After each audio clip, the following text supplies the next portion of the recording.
بسم الله الرحمن الرحيم. الحمد لله رب العالمين، والصلاة والسلام على نبينا محمد وعلى آله وأصحابه أجمعين. يقول الله جل وعلا في سورة النساء: وحلائل أبنائكم الذين من أصلابكم. جاءت هذه الجملة في قول الله جل وعلا: حرمت عليكم أمهاتكم وبناتكم وأخواتكم وعماتكم إلى آخر الآية. وهذه كلمات مشهورات واضحات. وكلمة وحلائل أبنائكم تحتاج إلى مزيد توضيح. الحليلة هي زوجة الابن، يقال لها حليلة وللزوج حليل لأنها حلت له، وقيل غير ذلك لأنها حلت للولد فتكون حلائل.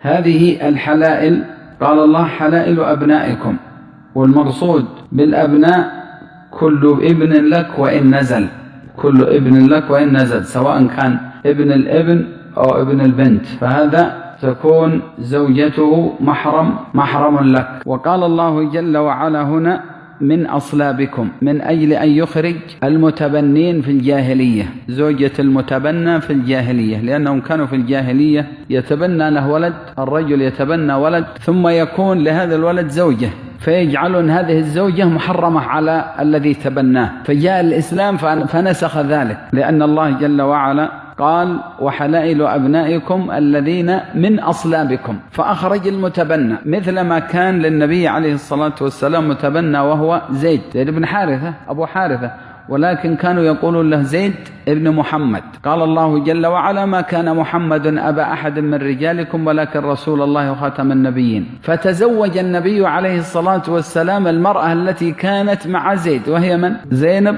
بنت جحش. وهذا عند أهل الجاهلية جريمة، كيف يتزوج زوجة كانت عند ابنه الذي بالتبني. فقال الله سبحانه وتعالى: فلما قضى زيد منها وطرا زوجناكها لكي لا يكون على المؤمنين حرج في أزواج أدعيائهم، ولم يقل أبناءهم، وإنما قال في أزواج أدعيائهم إذا قضوا منهن وطرا، فلا يجوز أن ينسب إلى غير أبيه. ولهذا قال الله سبحانه في هؤلاء الموالي: ادعوهم لآبائهم هو أقسط عند الله فإن لم تعلموا آبائهم فإخوانكم في الدين ومواليكم. والمقصود من هذا أن لا يفهم أن معنى من أصلابكم أنه إذا كان الولد مثلا ابن البنت، هذا من غير صلبه، أن يقول الإنسان أنه خرج من هذه الآية، لا، الآية هذه أخرجت فقط أهل التبني. ثم بعدها جاءت كلمة محصنين غير مسافحين، هذا أيضا في ذكر النساء، محصنين غير مسافحين، معناها أي متزوجين غير زانين. فالإحصان هو الزواج،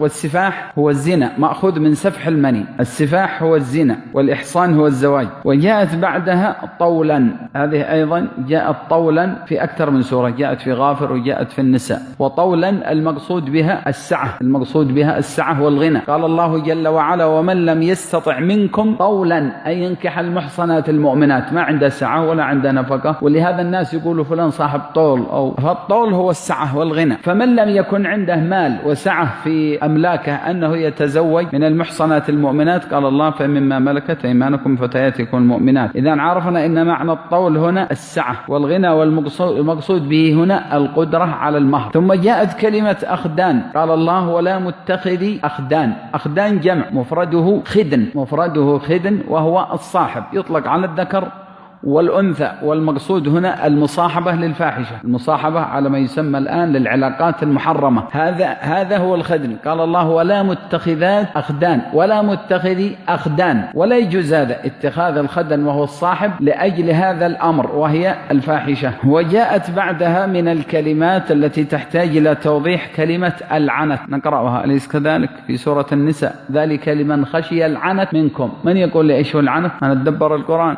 رمضان، إذا لم يعرف القرآن هذا الأيام. العنت هو الزنا، مع أن العنت جاء في بعض المواضع المشقة، وهنا أطلق العنت على الزنا. قال أهل التفسير: وذلك لما يلحقه وما يعقبه من المشقة، وما يعقبه من المشقة، فسمي عنت لأنه مشقة على صاحبه. وقال بعدها موالي في قول الله جل وعلا: ولكل جعلنا موالي مما ترك الوالدان والأقربون. الموالي لما ذكرنا زيد وذكرنا التبني، الموالي غير، وهنا الموالي غير. الموالي هناك غير الأقارب، وهنا الموالي الأقارب. ولكل جعلنا موالي أي أولياء يوالونه، والمقصود بهم هنا الورثة. المقصود بالموالي في هذه الآية الورثة. والأخيرة معنا في هذا الدرس كلمة عقدت أيمانكم. إيش الآية؟ من يقول الآية التي فيها عقدت أيمانكم؟ والذين عقدت أيمانكم فآتوهم نصيبهم. عقدت أيمانكم بالنور كاتبهم علمتم.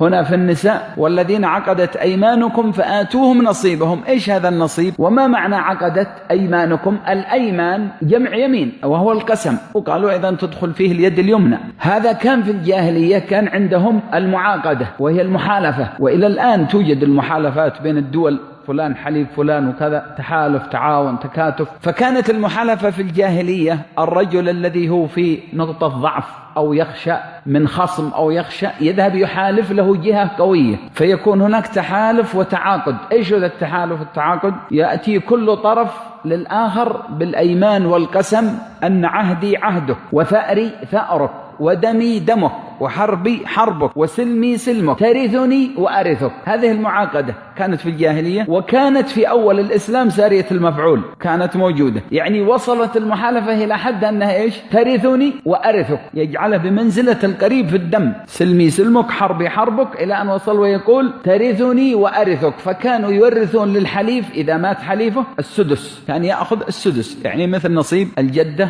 أو الأم في حال وجود الولد أو نحو ذلك، فكان يأخذ السدس. ثم بعد ذلك نسخ الله هذا الأمر، نسخ هذا التوريث، ما بقي للحليف ورث، بقوله سبحانه وتعالى وأولو الأرحام بعضهم أولى ببعض، أولى من الغريب، أولى ببعض في كتاب الله. فكانت القرابة في الرحم فقط، وحتى الرحم في تفاضل، وهناك أيضا فيه درجات. نسأل الله تعالى يفقهنا في الدين، والحمد لله رب العالمين.